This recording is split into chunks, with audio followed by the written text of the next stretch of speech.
Hey everyone, welcome back to the shop. Now I know what you're thinking.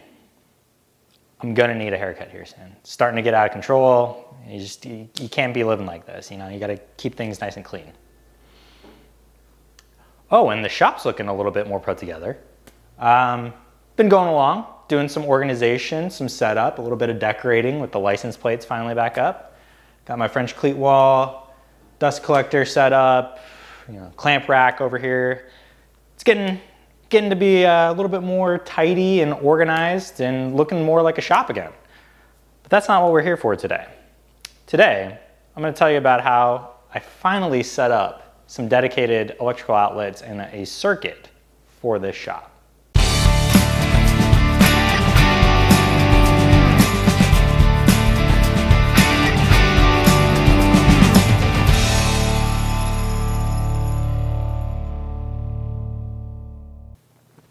Now, as I said, we're going to be going back in time a little bit, talking about how I got all the electrical set up on this wall and set up the circuit for the shop space. But a little bit of background for those who haven't been following along.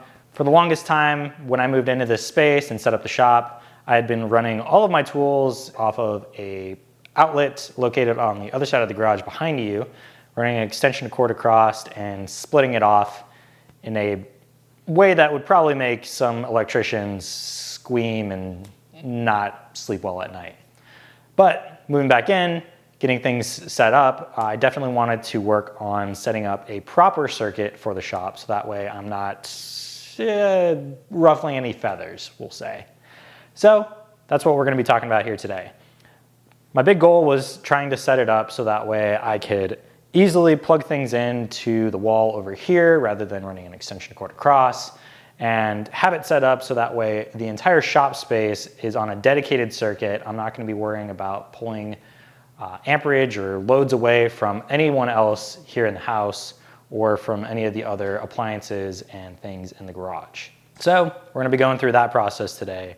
To start off, let's go back in time a little bit before all this was set up and see how I got started. I've gone ahead and laid out my outlet locations based upon my garage planning model that I showcased in the last video, as well as the local ordinance indications for how high off of the ground these outlet boxes need to be. There's two different ways that you can go about setting up a new circuit like this, and that can either be wall mounting your outlet boxes with a metal or a plastic box and running a conduit. That's totally fine and a much quicker way to get set up and running with a new circuit. However, I'm gonna go with a cleaner approach and run my wires through the wall just because I have to patch this wall anyways. I figured why not cut a few more holes in the wall that I'm gonna have to patch. So I'm gonna go ahead and do that. To start off, I'll be cutting out the box locations, and then from there, I'll be cutting out access panels between those locations so I can drill between the studs and run my wire cleanly through.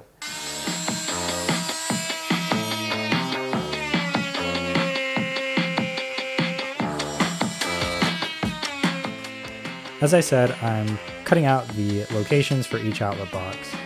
It's pretty straightforward. Just trace the outside of the box, making sure that you don't trace the ears, and cut it out along the lines. Once you do that, dry fit the box, making sure it fits, and if you did it right, it should fit pretty snugly.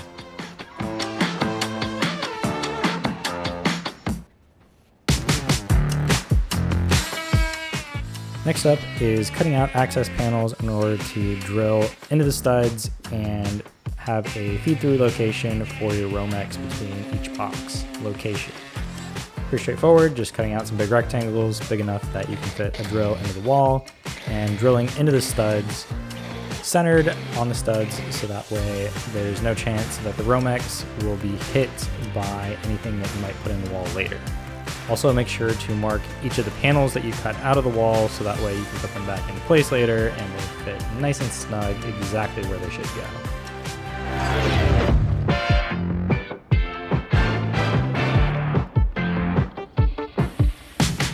With the small outlet runs out of the way, it was time to start working on the long run from my junction box over to the breaker box. In order to make this run, I had to cut out more access panels going up the wall about every 3 feet or so, and then across the ceiling. And this didn't seem too bad until pigtail.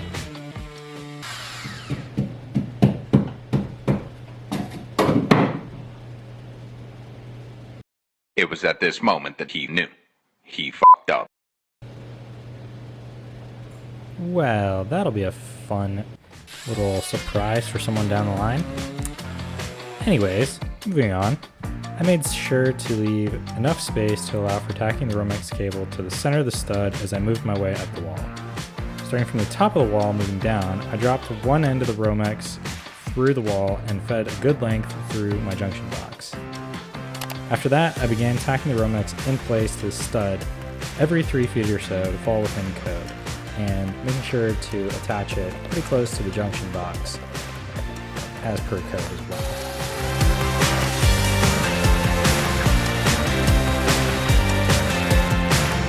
With all the Romex in place and properly secured, it's time to start patching all the access points. Now, there are plenty of different ways you can go about patching drywall, but the one that I'm going to be using I learned from my dad. All you need to do is take some extra cutoff boards and essentially make a rear support for your access panels to be screwed into them. Usually I'd reserve this method for quick small patches, but luckily I have a good amount of cutoff boards, so I can do all of these openings.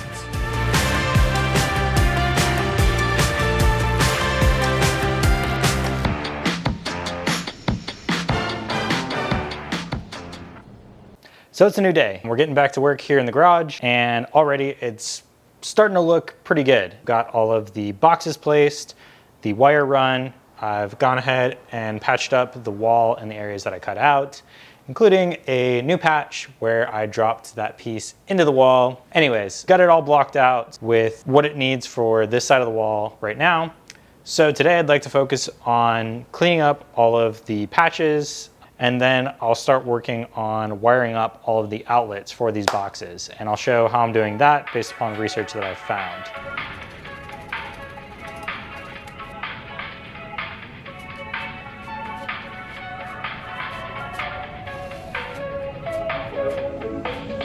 So I've been going along here wiring up all the outlets as the spackling dries on all of the patches. But as I'm going along, I realized I wanted to take a minute and let you guys follow along so you can see exactly what I'm doing as far as wiring up these outlets go. Zooming in a little bit so you guys can see exactly what I'm doing, I've gone ahead and stripped the wires back into the box here, leaving about 1-2 inches of the Romex yellow protectant on the inside of the box, again following code. And I've gone ahead and cut some 6-inch pieces of Romex wire to use as pigtails. During my research, I found that doing this method is more of the traditional method. It's the route I'm going to be going with today. Like I said, I've already gone back and stripped the wires. I've got the traditional black, white, and bare copper wires for my hot, neutral, and ground. I'll be tying all of these guys together and adding some pigtails for the outlets. So going in, I'm going to go ahead and start with the black wire. And I'm gonna cut back about 1 inch on these guys just so I get a good amount of surface contact, but it doesn't extend beyond the length of the wire nut.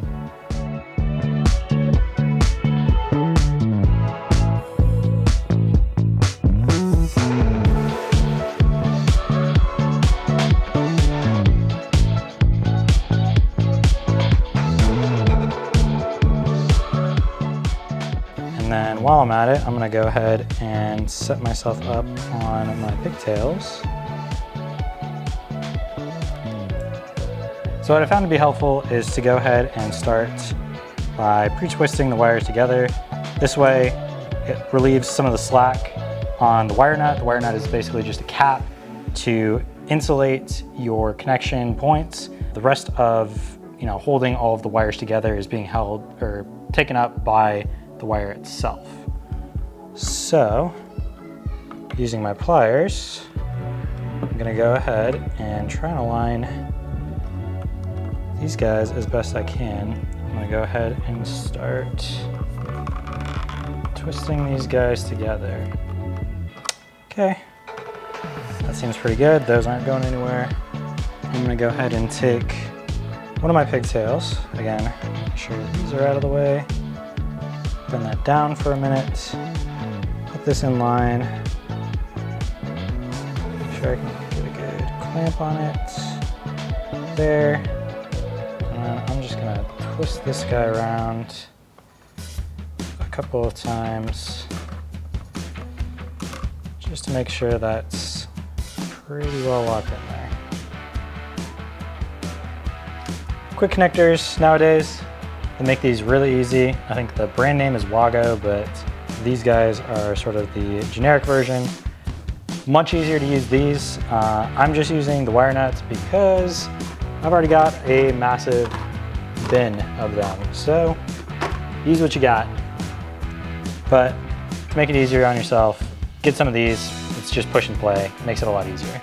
Then once I got everything set up, it's as simple as putting the wire nut on and getting it nice and tight so it's not gonna pop off on you while it's getting tucked into place later on. And then just kind of rinse and repeat. So I'm gonna go in and do the neutral wire and the ground wire in the same fashion. I have everything set up with the pigtails and everything, and so now I just need to get my outlet set up. For those of you that haven't done outlet work before, it's pretty straightforward, especially with a 3-wire setup such as this. All you need to do is pay attention to where you're hooking up the wires. Quick and easy way is green is going to be your bare, that's your ground. Silver screw is going to be for your white, and gold screw is going to be for your black. It's also helpful nowadays as they typically write on the back which side you should be hooking up to which side. So I'm gonna go ahead and get started on setting this up then.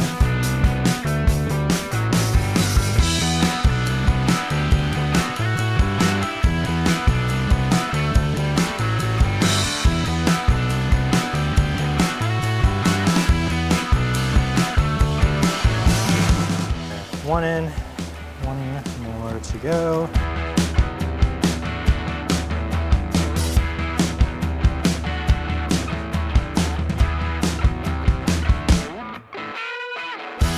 Alright, and once you have all of the outlets wired up, it's just a matter of squishing all the wires back into the box, making sure you're not going to take off all of the wire nuts that you got in.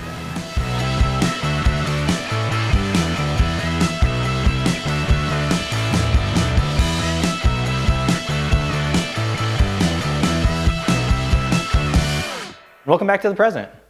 Now, it's kind of a weird spot to just end on me giving a little tutorial of how I installed those outlets, but that was about all I felt comfortable showing here on camera.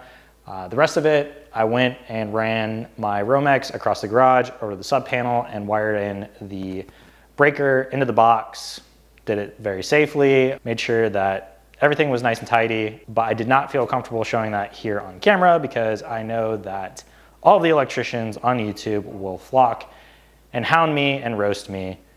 I'm prepared for that as far as this stuff goes. I'm not prepared for that as far as that goes. So that is all I felt comfortable showing. But I did go through, wired it all up, and now we've got power on this side of the wall, which is really great because it allows me to safely plug all of this stuff in. Should be good.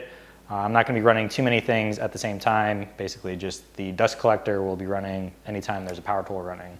But aside from that, nothing too crazy.